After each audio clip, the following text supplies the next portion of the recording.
गांव में एक बहुत पुराना कुआं था जिसके बारे में कहा जाता था कि उसमें जादू है।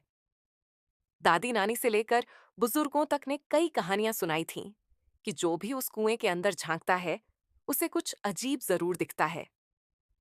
लेकिन आज के बच्चे इन बातों पर यकीन नहीं करते थे। गांव के दो शरारती बच्चे गोलू और पिंकी हमेशा मस्ती करते रहते थे। एक दिन वे छुपन छुपाई खेलते हुए कुएं के पास पहुंच गए। गोलू ने कुएं के अंदर झांक कर देखा। तभी अचानक उसकी टोपी अंदर गिर गई। वह पिंकी से बोला, अरे, मेरी टोपी अंदर गिर गई, लाना पड़ेगा। पिंकी ने उसे मना किया, नहीं, दादी कहती हैं, इस कुएं में जाना मना है। लेकिन गोलू जिद्दी था। जैसे ही उसने कुएं में झुककर देखने की कोशिश की, उसका पैर फिसल गया और वह अंदर गिर गया। पिंकी घबरा गई और उसे बचाने के लिए खुद भी कूद गई। जैसे ही दोनों कुएं के अंदर गिरे, उन्हें एहसास हुआ कि वे किसी और ही दुनिया में आ गए हैं। ये एक जादुई दुनिया थी जहां पक्षी इंसानों की तरह बातें करते थे, पेड़ खुद हिलते डुलते थे और बिल्ली उड़ सकती थी। गोलू ने हैरानी से कहा, अरे वाह, ये तो सच में जादुई दुनिया है। पिंकी ने इधर उधर देखा और कहा, पर हम यहाँ आए कैसे और वापस जाएंगे कैसे? तभी सामने से एक बूढ़े बाबा आए जिनकी लंबी सफेद दाढ़ी थी और वे एक जादुई छड़ी लिए हुए थे। उन्होंने कहा, मैं इस दुनिया का रखवाला हूं, कई सालों से इस जगह को बचाने की कोशिश कर रहा हूं। गोलू ने पूछा, लेकिन यह जगह क्यों खतरे में है? बाबा ने बताया कि यह कुआं गांव की खुशहाली का प्रतीक है।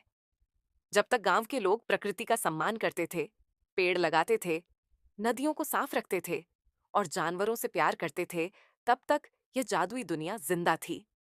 लेकिन अब लोग पेड़ काट रहे हैं, नदियों को गंदा कर रहे हैं और अपने गांव की परंपराओं को भूल रहे हैं।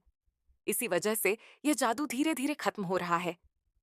गोलू और पिंकी ने देखा कि धीरे धीरे इस जादुई दुनिया के रंग फीके पड़ने लगे, पेड़ सूखने लगे और हवा में जादू कम होने लगा। बाबा ने कहा, अगर गांव के लोग फिर से प्रकृति का ख्याल नहीं रखेंगे तो यह दुनिया हमेशा के लिए खत्म हो जाएगी।